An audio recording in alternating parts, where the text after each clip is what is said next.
Well, hello. Let's head on a virtual tour of Sydney Tech Central from the UTS Data Arena, powered by 16 4K projectors and 8 powerful computers, rendering footage live from Google Earth. The tour is run by Matthew Proft, a Precincts Director at UTS, and is supported by Nicholas Wolff, who among other roles has been Program Director at Transport for New South Wales. My name's Jeremy Thomas from Environmentarian. Now here's Matt as he helicopters us across the rooftops of some of Sydney's biggest tech firms like Canva, SafetyCulture and Atlassian. Enjoy the ride! Is it asking too much to clip a mic onto you? So as we helicopter our way into Sydney, you start to see the cliffs of South Head in front, the beautiful yellow sands of Bondi Beach. Definitely not looking this way at the moment. And as you can see, and this is the magic of what we're able to do here in the data arena, you can see the 3D visualization that Google Earth now has of the city start to be realized in front of you. So let's make our way over Bondi, wave hi to all the nice people enjoying their lives on the beach, fly our way across Bondi. If we pause for a minute, it'll start to render. You can start doing your swimming pool count. No better way to measure wealth than the number of swimming pools. So this has been in place since the building was built, but last year the university took a major piece of investment to replace the existing 8 projectors with 16. And so the sort of crisp digital, crisp fine grain visualization you now see. The real trick here is actually the way you join the 16 projectors together. And so you can see how there are slight joins, but there's very little distortion. So let's pick it up because we're going a bit slowly here.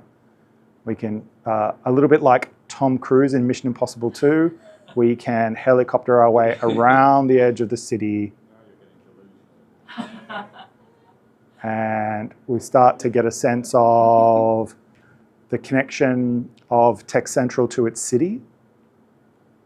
As we fly in here across Piermont, you can see the images are slightly dated by the fact that there's no roof or structure on the fish markets yet. Oh, yeah, sunny. And it's sunny, yes. Thank you. We haven't seen the sun. So let's start our walking tour. So we were just a moment ago in UTS Startups, which takes up this space just here on the 4th floor. UTS Startup Central, which is the event space on the lower floor here, again, just making innovation visible in this neighborhood. But as important as innovation is, equally important is the lifestyle and experience of the place. And that's the important role that, so we look here down Kensington Street.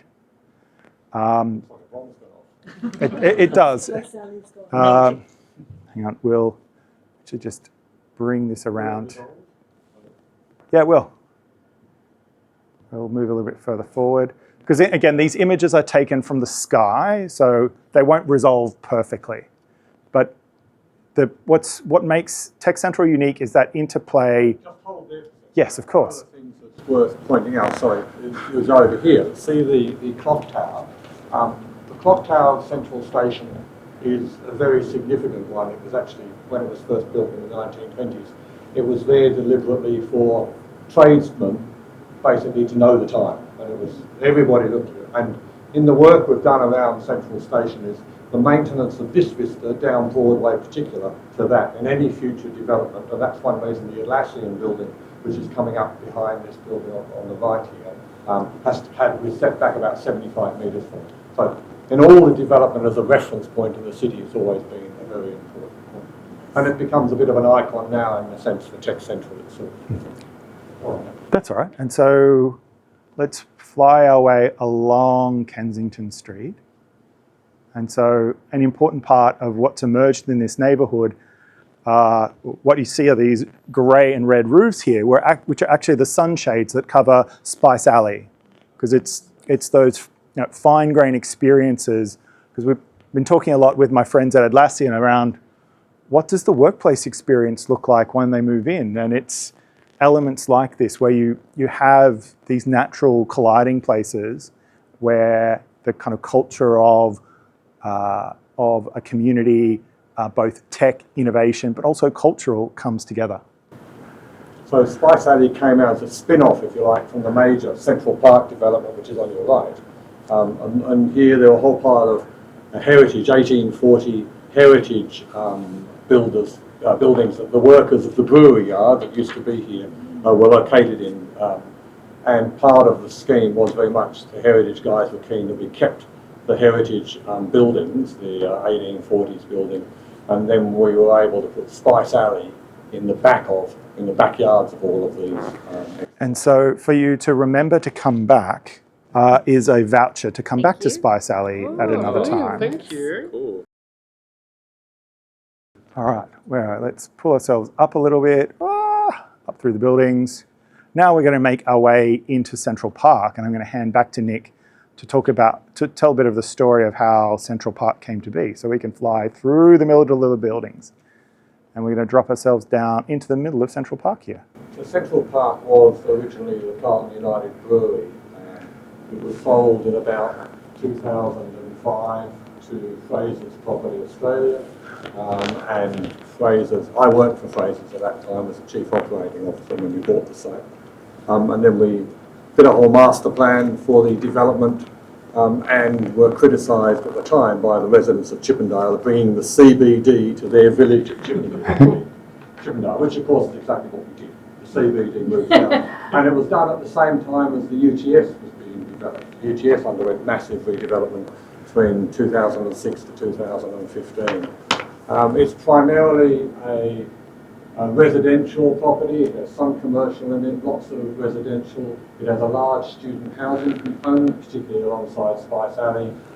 And I think you're trying to find the block building. That's the block building. That's right. So the old brewery yard building, which is this one, which is quite an elegant, the photograph doesn't quite show, but it's quite an elegant brick building, became and was also the where the boilers and everything for the brewery was in this building. So it became, for the Central Park master plan, the central sustainability initiatives that were included in the master plan. So there's a gas-powered engines for Trigen scheme within there, and there is a massive recycling of sewer, which the main Bondi outlet sewer that runs across the site is a lot of recycled water, and heating is circulated across it. So when this was developed, it was absolute leading edge sustainability from master plan developments. Barangaroo capitalised on that and took that a little bit further from them. Because one of the nice things about the way this development has come together is the Trigen plant then feeds water across into UTS Central, Building 2, where we were just before. And so there's that flow of hot water coming out of there. So everything is shared that comes from here. And that actually helped the viability of the whole connection, the fact that we could offload to a neighbour a significant amount, made the viability of the Blackwater. Do you want to talk about some of the architects that worked on this scheme? So when we purchased the site, the state government has a policy of design excellence, have done for many years, and the way they typically have implemented that is insisting on architectural design competitions on major sites, either by 1,500 square metres or value or something like that. Here we wanted to attract some of the world's best architects on the project, and they were not going to come down to the Southern Hemisphere, put themselves in a design competition. They may or may not get a job. So we put together a consortium of Foster's office, Jean Nouvel's office, a number of Australian architects, Alexanis, Cox's office, I forgot, William Smart, FMJM, who did that building over there, and said to the government, we will appoint these architects, they're all reputable people, and we will guarantee design excellence through that appointment, rather than the more traditional way of design excellence. Alexanis and Philip Cox's office did the original master plan when we bought the site. Wasn't a great master plan for development, but we worked with them and redeveloped it with Foster and Jean Nouvel's input.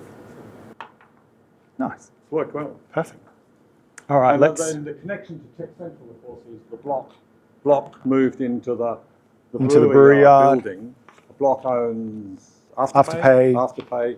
And when we first developed that, we had no idea what to do with that building. It was an absolute nightmare. Heritage, we had to keep it, so we pushed it down the track and said, we'll figure it out later. City of Sydney was going to put a library in there.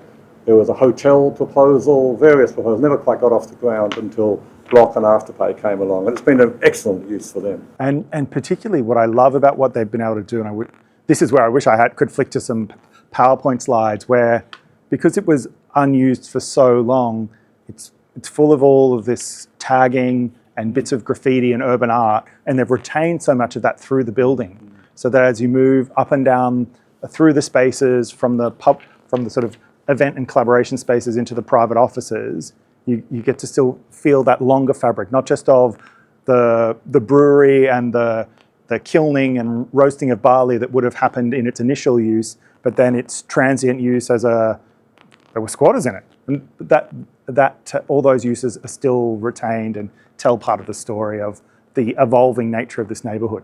Now, the evolving of nature of this neighbourhood also then picks up the array of other uses here. So just on the other side of the brewery building is the beautiful Koi dessert bar.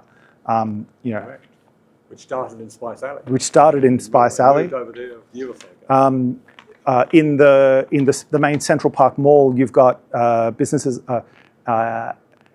entertainment businesses like, starts with F, what's it called? Fortress, which is this amazing amalgam of the largest gaming arena, so PC gaming arena in the city, combined with an old English tavern that's focused on table game play. And the kind of beautiful juxtaposition of the bleeding edge of games with then people sitting around tables playing Dungeons and Dragons together. And I think that speaks to also how we help catalyze communities and connection here. It's not just about the work, and it's important that we collaborate around the innovation that happens here, but it's also then how we collaborate, find other ways to collaborate. Do they still have the aliens going on the top? Yeah, they got all of them. Yeah. Let's go down to ground. Let's go down to ground level, because I'd love to talk about Judith Nielsen and her impact on this neighbourhood. Let's come out of the trees. We need a bit better resolution. Yeah, hang on. I've just got to come around here. See, this bit you don't get on my walking tour. Here we are. All right, that's going to spend a minute to resolve. So Judith Nielsen is a key philanthropist in this neighbourhood. Her impact is many and varied in the Chippendale neighbourhood. She's the benefactor that supports the White Rabbit Gallery, which is Australia's leading collection of Chinese art. But one of her more recent interventions is the Phoenix, which, and I recommend it to you, there's a link to it on the guide that I've given you, is one of Australia's leading art music venues. It is a venue that you can only get access to by a ballot. So it doesn't matter how rich or poor you are, you need to be lucky to see the amazing artists that come through there, and you can only do that through the ballot system. I've tried to get on a number of ballots, but I've never done it. Never got on. Half a dozen times. I think I'm the wrong demographic. You are. I suspect, Matt. Never. It's just how popular the place is. I don't want aging white men there. But I endorse it to you in it's this beautiful timber-panelled circular space. So the audience, a little bit like this room, gathers around the edges and watches the artist perform in the centre of the room. So really, the other thing, of course, I mean, Judith White is. This is her private house down here as well. Yes. That is her house is a major entertainment space. Yes, the gallery. William Smart designed both the White Rabbit Gallery and her house. She felt she was giving him too much work, so she got Durback Blog and John Wardell to do the Phoenix. I think she gave Alex Zarnes, she's got another facility out at Botany, entertainment facility, which was done there too. She was a wonderful philanthropist. And so also supports the Judith Nielsen Centre for Journalism, which is in this building just... That's still running. She cleaned out the border. Yeah, oh, it's a complex, billionaires are complex. I think that's all we need to say here. We've talked a lot about culture and entertainment, but it's also about the innovation that happens here. So opposite White Rabbit Gallery, you have Airwallex. Airwallex are one of Australia's unicorns, founded in Melbourne. They now have their Sydney headquarters in the building here. They specialize in foreign exchange transaction primarily. Founded by Jack Zhang. They've just raised a $300 million Series F, which will propel them to get to the scale that we would hope for them. Already I think $2.5 to $3 billion valuation company right here in Tech Central. They're joined in the same building by a secure code warrior. So Peter and his team are building the next generation of training solutions for cybersecurity professionals. Because as cybersecurity is increasingly going to be about not just the technical tools that push back on cyber attacks, it's actually how both specialists and everyone else understands their role in cybersecurity.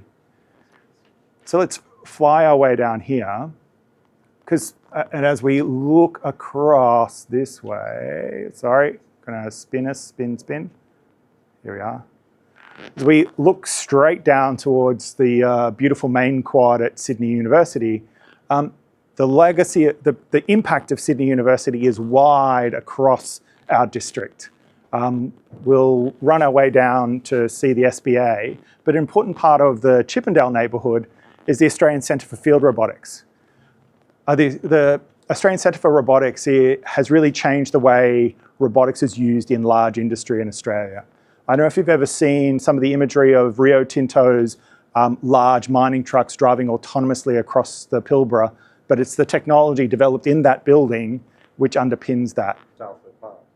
So if you're Mike Cannon-Brooks, this will be your approximate outlook.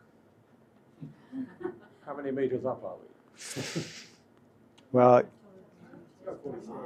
because we're at about 40 stories, because we're at a similar height level to... and so this, depending on what happens with the site around Atlassian, it will have an unparalleled perspective on the city, the heads, and greater Sydney. And that's, as you start to grapple with North Sydney, St Leonard's is hiding just here, Chatswood. As we then move west, you can see here Rhodes, Parramatta, Burwood, Ashfield, unparalleled in terms of the perspective you can have on Sydney. One of the realities is that COVID has changed so much about the future opportunity, the way we will go about the development of commercial workspace going forward. That, our good friends from Dexus and Fraser's had a scheme to bring about 130,000 square meters of additional commercial floor space to the precinct. In the economics of post-COVID Sydney and just post-COVID cities in general, the demand for workspace has really fallen away, and the price points for it similarly. So, so I think there'll be a quite long, slow recovery for dense workspace here.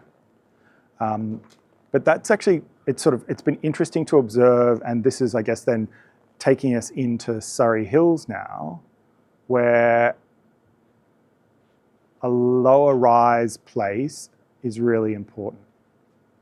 Hang on, I've got to go back around here. Sorry, got to just come back to first principles. So imagine we've just walked our way through, the Devonshire Street Tunnel, which is the axis which connects Ultimo and Surry Hills. And one of the really great undeveloped sites of this neighbourhood is the Bradfield substation. So the great architect, engineer Bradfield, as is named for the city by the Western Sydney International Airport, he built the scheme of the for the rail loop in inner Sydney. But one of his other great schemes is actually the Bradfield flyovers, which are all of these, when you leave Central Station, all these sort of brick structures that help the lines cross over and find their destinations is all part of the Bradfield legacy, as is the substation, the old substation, which powered all of this. And so it's now empty. If you've got a friend who's looking for 3,000 square meters of amazing industrial space. There's about 3 schemes currently being decided to tightly at the moment. Wasn't that the one that had a fire? No, the fire was. That building over there, the bit of brick building. That one So always looks as though it's still got fire. This building here burnt down. Is it that one? Yes.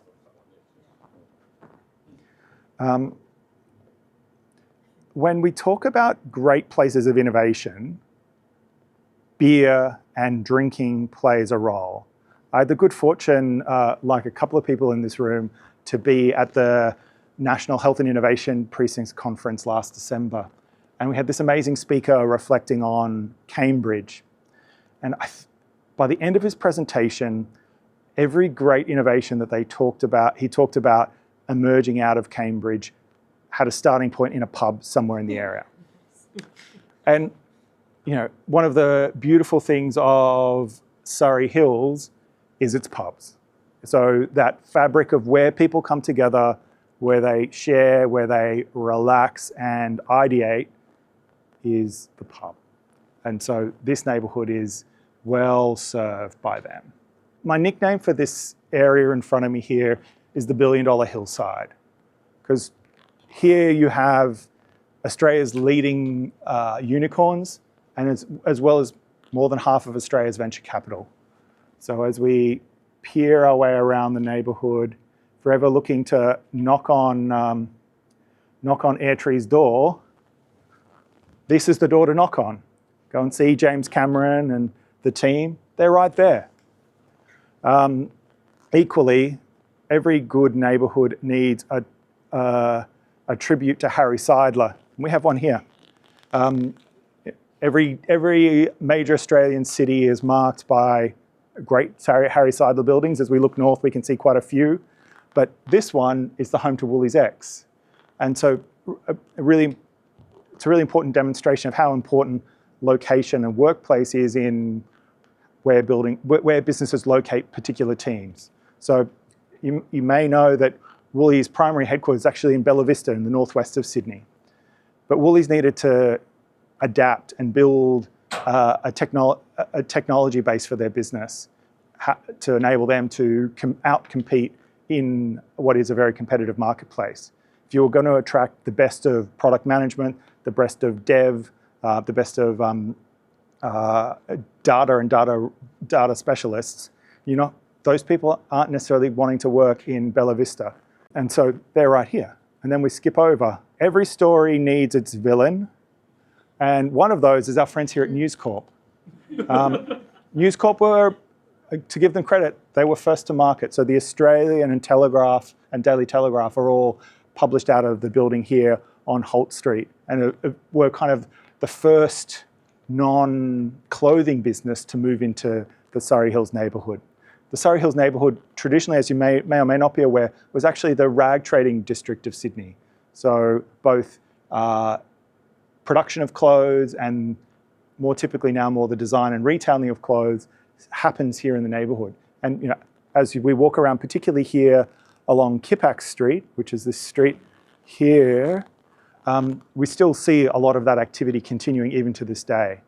But what's different now, as we drop down into Kippax Street, is the user of all the rest of the space above the street level is Canva. So Canva have recently acquired this building here as their headquarters, and if we were at a higher level, you'd see that there's now scaffolding and a massive crane working to convert that. But actually it's the fact that as we peer down Kippax Street, all the space above the ground plane on the northern side of the street is pretty much all leased to Canva, all of these buildings here. And you can tell that this is a tech-focused neighborhood because as you come up high, all the rooftops have been repurposed to be entertaining and event spaces. So the building here with the black windows and red brick is Canva's primary headquarters today. It's got this amazing space on the ground floor, Canva space, which is through the day a cafe, and through the afternoons and evenings is a place that they provide at no cost to community organizations to run events and programs. So if you're a community organization, they have a simple application process on the Canva space website. Across the street from Canva is a building that's had a long history for tech companies in this city. For quite a long time through the late noughties until just as COVID started, it was actually the Sydney headquarters of SafetyCulture. SafetyCulture outgrew their space and moved on and built their own amazing bespoke headquarters just across the street. But it's this recycling of space which has become also so important. And so there's a great story. One of my favorite stories of companies in this neighborhood is the story of Morse Micro. So Morse Micro are, they were founded by one of the co-founders, the original technologists who worked on Wi-Fi 1.0 at Cyro, and a really bright Belgian man, Michael Denil. They came together to try and solve the problem of long-range, low-power Wi-Fi for use in mainly IoT, agricultural, and a range of other uses. The first work they did was done in a small farmhouse near Picton. And then as they started to grow, they moved into Cicada Innovations that we were looking at just before. They grew and got to a point where they outgrew Cicada. Cicada is a great incubator, but when you're getting to scale, it doesn't work. And so they initially moved into a space along Foveaux Street early in the COVID years, and then they were struggling to find the space to be able to grow contiguously, and particularly be able to invest in workshop and lab space, because they do quite a lot of chip design work in their own space. So they were able to then fill into the space that SafetyCulture had then left vacant. One of the nicest things about that space is also the fact that Michael, being a proud Belgian, stocks his beer fridges for his team with the best selection of Belgian beer of any place in the city. So should you get an invite to come for an afternoon drink there, I recommend you take it up. So that takes us through the Canva and Morse Micro story, SafetyCulture as well. And I think what really tells a story also about the changing nature of the startups, the unicorns in our city, is then the different way they're beginning to engage with the world. So when you start to, I'm a little bit of a Formula One fan, so I'm always finding ways to integrate my passion with my work. And thankfully, our unicorns are doing that. As you will have seen this year, Atlassian are now the title sponsor on the Williams F1 car. Similarly, SafetyCulture are the safety and technology partner for Haas F1. And equally, they've become a major sponsor of NASCAR, because if you're going to engage an enterprise client in the US, NASCAR is an amazing way to do that, and speaks to their customer, which is a middle America manufacturer kind of business. NASCAR speaks to them. Similarly, we have, if we turn around, one of the other super interesting businesses of this neighborhood is Rocked. Now, who's ever bought a low-cost airplane ticket? Or any airplane ticket these days? Yes, the first thing they sell you is the airfare, but then they sell you 10 other things after that. One of the people who really pioneered this was Bruce Buchanan, who was the first CEO of Jetstar. So Bruce, as the CEO of a low-cost airline, really got to understand that problem and opportunity. And so when he left Jetstar, he founded Rocked. And what Rocked do is bring that approach of selling you all the other elements that you didn't know you needed or wanted after your first transaction. Or you thought you purchased in the first time. Exactly right. And so Rocked are now a $3 billion company. They were founded here in Sydney. They now have their headquarters in New York. But here at 300 Elizabeth, they have all of their development team, because Sydney is a great place for development. We have a unique talent environment. You think between just Sydney and UTS, Sydney University and UTS, there are 26,000 students today doing engineering and IT. You've got this rich groundswell of new talent coming into the sector, and that really drives the opportunity to keep creating software. And that's really provided that talent pipeline and support through mechanisms like the R&D tax incentive has really driven how this sector has scaled. Because you think the number 2 service export after financial services from this country is software. Now, a big chunk of that is incomes related to both Canva and Atlassian, but it really demonstrates the tremendous change in our economic opportunity based on creating software here in Australia, and particularly in this neighbourhood. And so you've got, a team of 300 just there in Rocked at 300 Elizabeth. You also have the beautiful people from Square Peg Ventures in this beautiful building here, which also has a lovely rooftop. There's a theme here. And who are one of the big 3. And then hiding in this terrace just here on Albion Street is the biggest of them all, Blackbird, who have written checks for pretty much all the big unicorns I've talked about in this presentation today. And so that's kind of the Surry Hills story. And that then brings us to our final destination here in Haymarket. You all covered everything, but in a completely random fashion. Where the hell are you going You now? just wanted to make us dizzy. Sorry, I like to play with my toys. So that brings us to a final point in our tour, which is 477 Pitt Street. It's gone it's been reskinned, like all good products. When you get to a certain point in its life, you drop a new skin on the front, and suddenly it's new again. And so we've been really lucky to partner with ISPT. And so, what time have we got? Where are we going? 419. Excellent. So the plan is to jump on the bus, make our way the 2 stops down to 477 Pitt Street. 477 Pitt, so a little of my backstory.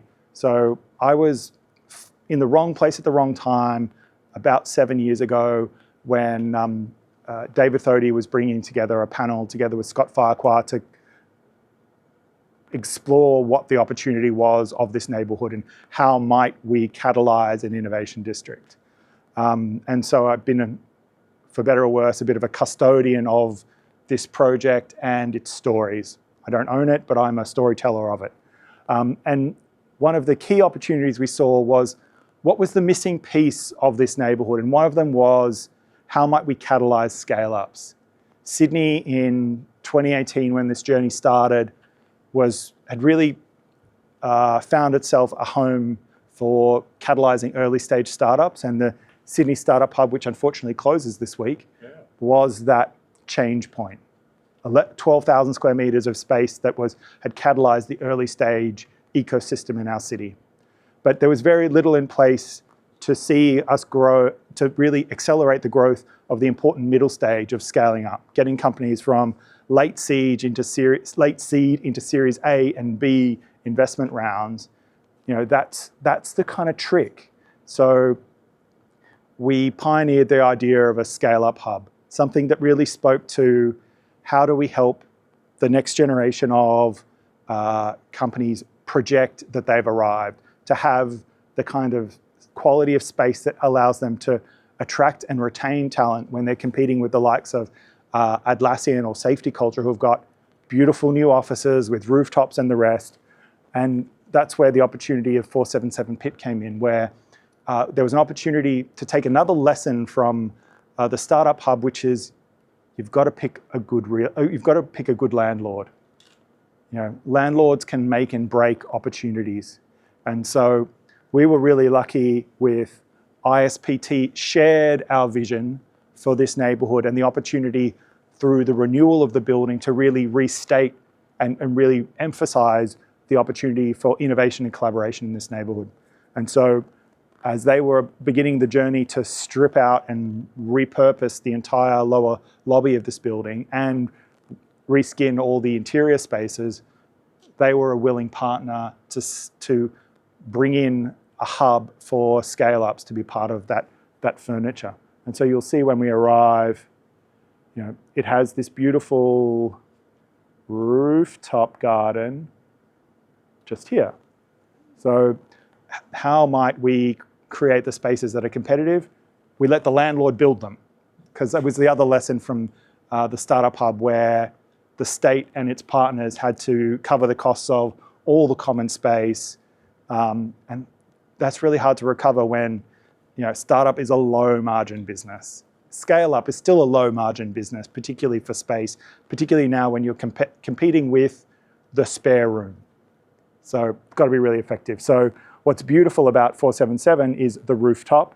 It also, under this cupola here, has an amazing large event space ready for 250 people, which belongs to the landlord. So we can rent it when we need it, but we don't need to pay for it every day. And it has a beautiful heritage vibe, because it's also actually was originally the home to the Australian Gaslight Company here in Sydney. So when gas first came to Sydney, which transformed how our city worked before electricity, everyone would need to pop in there once a month to pay their gas bill. And so what we've seen here is the state took on 8,000 square meters, about 6,000 of which is dedicated for scale-ups. And as of Monday, the 1st of September, or as of the 1st of September, will also become the home of the Sydney Startup Hub, to become the Sydney Innovation Hub, is I think the name they're going to call it, but yeah, that's their thing to announce, not mine. But it will see the centering of the Sydney ecosystem here in the middle of Tech Central at 477 Pitt Street. And with that, we might pause at this point in time. I've talked too much and I haven't taken any of your questions, so yeah.